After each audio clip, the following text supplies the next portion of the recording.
Good morning. 11 political class, जिसमें हम अध्याय 1 राजनीतिक सिद्धांत एक परिचय, जिसके बारे में अध्ययन कर रहे हैं। इसमें हमने राजनीति क्या है, राजनीतिक सिद्धांत में हम क्या पढ़ते हैं, इनके बारे में हमने इससे पूर्व की क्लास में अध्ययन कर लिया। आज हम आगे की बात करते हुए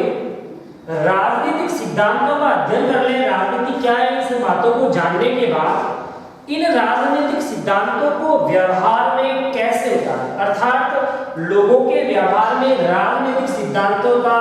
किस रूप में या किस प्रकार से उनके अर्थ को समझना आवश्यक है, या किस प्रकार से लोग इसे अपने व्यवहार में उतारें, इसके बारे में हम पढ़ेंगे कि राजनीतिक सिद्धांतों को व्यवहार में किस प्रकार से देखा जा सकता है या इसके अर्थ को किस प्रकार से समझा जाता है।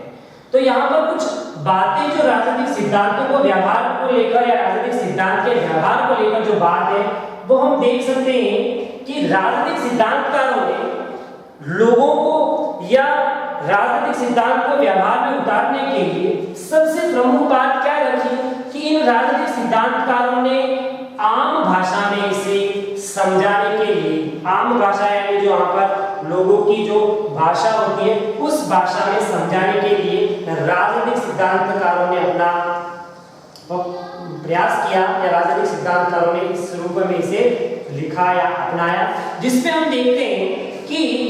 अवसरों की समानता कब पर्याप्त है। हम सभी जानते हैं कि प्रत्येक देश में सभी नागरिकों को अवसरों की समानता प्राप्त है, परंतु यह कब तक अवसरों की समानता कब तक पर्याप्त है, किस हद तक, किस स्थिति तक यह पर्याप्त है, इस प्रश्न का उत्तर हमें कहां से प्राप्त होगा,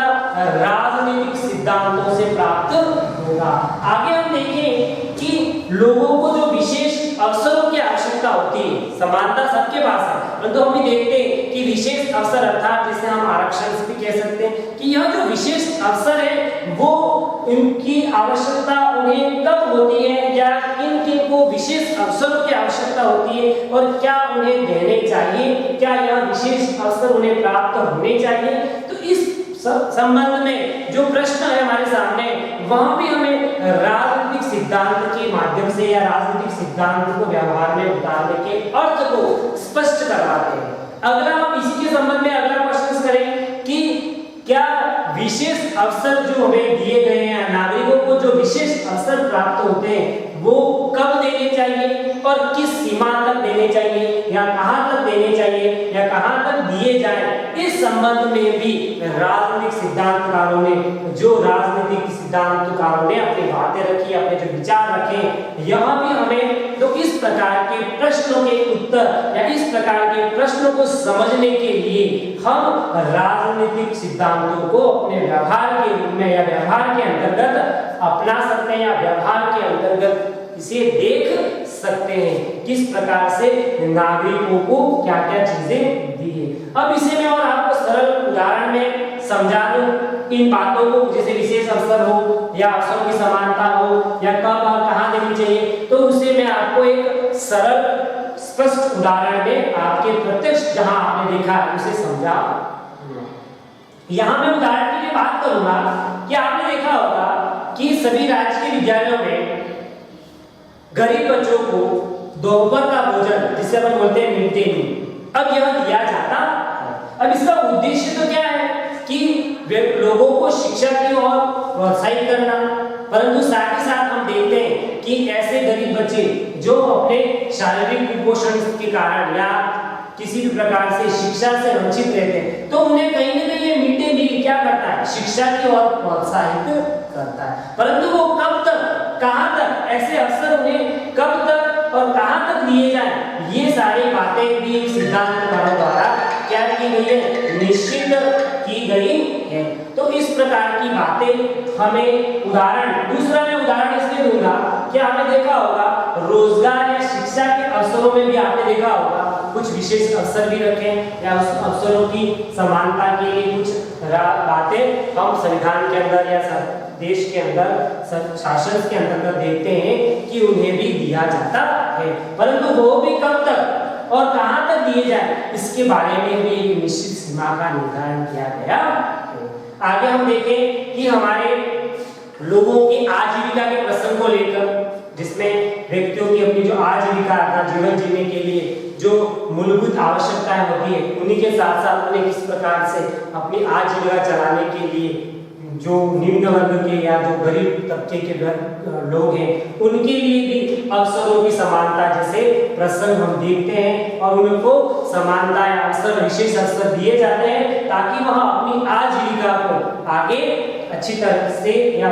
बेहतरीन तरीके से अपनी आजीविका चला सके। तो इस प्रकार की जो बातें हम हमारे संविधान के अंदर या हमारे देश के अंदर हम देखते हैं, तो ये सारी बातें हमें राजनीतिक सिद्धांतों को एक व्यवहार के रूप में अपनाना या व्यवहार के रूप में हमें अपना रहे हैं। इस संबंध में यह हमें बताता है कि राजनीतिक सिद्धांत हम कहां उसको व्यवहार के रूप में देखते हैं। तो ऐसे मैंने एक तो उदाहरण दिए, इसके अलावा भी असंख्य उदाहरण हमें राजनीतिक सिद्धांत को व्यवहार में उतारने संबंधी बात को स्पष्ट करवाते हैं, इसके अर्थ को बताते हैं। आगे हम बात करते हैं कि प्रत्येक संविधान निर्माण के अंतर्गत या प्रत्येक देश के संविधान के निर्माण में आपने देखा होगा कुछ ऐसी बातें जो लोगों को लेकर, जिसमें आपने देखा होगा लोकतंत्र है, स्वतंत्रता है, समानता है, इस प्रकार की कुछ बातें जो एक आदर्श सिद्धांत के रूप में किन्होंने अपनाई, राजनीतिज्ञों ने अपनाई या राजनीतिक सिद्धांतकारों ने अपनाई, और इन्हीं राजनीतिक सिद्धांतकारों ने इन्हें अपने संविधान के अंतर्गत समायोजित किया। और प्रत्येक देश में जैसे लोकतंत्र है, स्वतंत्रता है, समानता है, इस प्रकार की जो नागरिकों को मौलिक अधिकार के रूप में या मौलिक अवसरों को देखते हुए उनके बारे में ये सारी जो व्यवस्थाएं किए, तो उन्हें भी अपन एक राजनीतिक सिद्धांत को व्यवहार के अंतर्गत देख सकते हैं कि इसे हम राजनीति का व्यवहारिक या राजनीतिक सिद्धांतों का व्यवहार के रूप में अर्थ को स्पष्ट करने में हमें सबसे बड़ा यह भूमिका निभाती है। यहाँ पर मैं आगे इस पर चर्चा करते हुए आपको बताना चाहूंगा कि प्रत्येक देश के राजनीतिक सिद्धांतकारों ने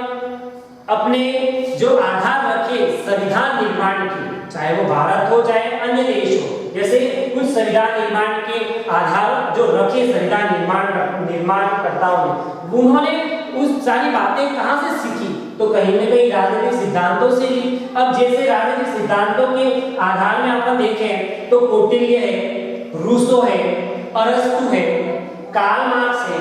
इस प्रकार के तो ये तो सभी विदेशी राजनीतिज्ञ हैं। कौन कौन से? कौटिल्य तो भारत के, परंतु रूसो, अरस्तु, कार्ल मार्क्स है, ये प्रसिद्ध राजनीतिज्ञ थे। इनके अलावा हमारे भारत की बात देखें तो महात्मा गांधी है, भीमराव अंबेडकर है, तो इनकी जो बातें थी, इन राजनीतिक सिद्धांतकारों की जो बातें थी, उन्हें भी संविधान के अंतर्गत रखा गया, सम्मिलित किया गया। वैसे तो हम देखते हैं कि आधुनिक काल में जो संविधान आप देख रहे हैं या संविधानों के अंतर्गत जो बातें आप देख रहे हैं, उसमें रूसो ने यह सिद्ध किया था कि स्वतंत्रता मात्र एक मौलिक अधिकार के रूप में ही नागरिकों को दी जाए। अर्थात आप देखते हैं कि ऐसी जो व्यवस्थाएं हमारे संविधान के अंतर्गत की गई कि स्वतंत्रता को सिर्फ मौलिक अधिकार के रूप में ही व्यक्तियों को या नागरिकों को प्रदान किया जाए, तो इस प्रकार की व्यवस्थाएं हमें राजनीतिक सिद्धांतों को व्यवहार में उतार रहे हैं, इस रूप में हमें बताता है। महात्मा गांधी हमारे देश के, हमने देखा होगा कि महात्मा गांधी ने भी एक पुस्तक की रचना की थी, या उनकी पुस्तक का नाम था हिंद स्वराज। आपको पता होगा, इस बात को भी बता दें कि महात्मा गांधी द्वारा लिखी गई हिंद स्वराज नामक पुस्तक, जिसमें उन्होंने स्वराज शब्द जो अपनाया, उसका अर्थ उन्होंने क्या बताया था कि वास्तविक स्वतंत्रता क्या है, तो वास्तविक स्वतंत्रता को यहाँ नागरिक स्वतंत्रता के रूप में नहीं, स्वराज्य अर्थात अपने देश की स्वतंत्रता के रूप में उन्होंने बताया था। तो इस प्रकार से अलग अलग अर्थ, अलग अलग मत हमें हमारे राजनीतिक सिद्धांतों को व्यवहार में उतारने के लिए या व्यवहार रूप में देखने के लिए क्या होते हैं, सहायता प्रदान करते हैं। इसी के साथ अपन देखें तो भीमराव अंबेडकर ने भी हमारी जो संविधान निर्माण के समय भीमराव अंबेडकर ने भी हमारे संविधान के निर्माण के समय आपने देखा होगा कि संविधान की प्रस्तावना में स्वतंत्रता, समानता ऐसे शब्दों को प्रतिष्ठित किया, अर्थात अंदर समायोजित किया, संविधान के अंतर्गत प्रतिष्ठित करना यानी प्रतिष्ठा दिया, सम्मान पूर्वक इन्हें अंदर सम्मिलित किया। तो इस प्रकार से यह जो समानता, स्वतंत्रता जैसे हमारे अधिकार और यह किस प्रकार से नागरिकों को प्रदान किए जाए और इसके द्वारा जो नागरिक अपनी सुरक्षा या अपने इन प्रश्नों का, अवसरों की समानता है, विशेष अवसरों की समानता है, विशेष अवसर कब तक और कहां तक दिए जाए, तो इस प्रश्नों को कहां से, इन सारी बातों को जो संविधान के अंतर्गत सम्मिलित की गई है और वो जो देश के शासन में उन्हें वास्तविक रूप में देखने को मिलती है, तो यह एक रूप से हमें राजनीतिक सिद्धांतों को व्यवहार में उतारना या राजनीतिक सिद्धांतों को व्यवहार रूप में लिखने में सहायता प्रदान करती है। Thank you.